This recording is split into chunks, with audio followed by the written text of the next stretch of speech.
Hello guys, welcome to my channel. आपण मन पे गोटे नुआ वीडियो अच्छी मु किसी एक्सप्लोर करने चाहिए आपण मन पे भुवनेश्वर रु मात्र अध घंटार डिस्टेंस रे आपण गोटे जगह पाइबे। ये जगार पारिपार्श्विक व्यू आपण देखंतु, साइड रे गोटे सुंदर नई भी जाइए।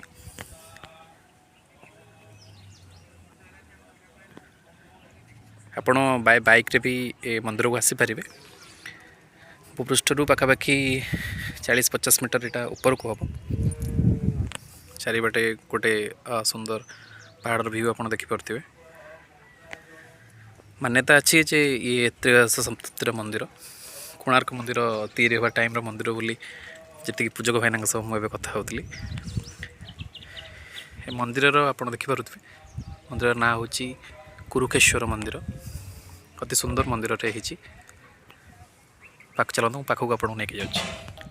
भगवान शिव अपेक्षा नंदी ये प्रभु को अपेक्षा कर देखिपे।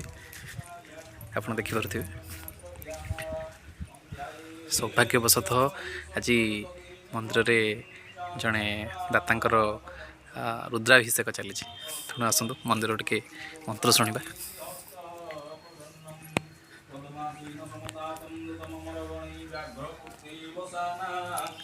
विश्वाद्या विश्ववन्द्य निखिलभयहर पंचवक्त्र नेत्रं नमः शिवाय। आज सूर्य को प्रकोप अधिक अच्छे किंतु ये जगार शीतलता देह को बहुत ठंडा प्रदान करुच्ची।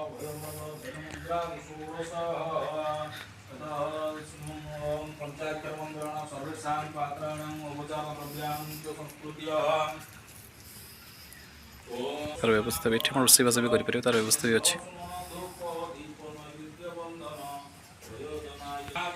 जगार पारिपार्श्विक व्यू आपको केमती लगे कमेंट करें भूलिए।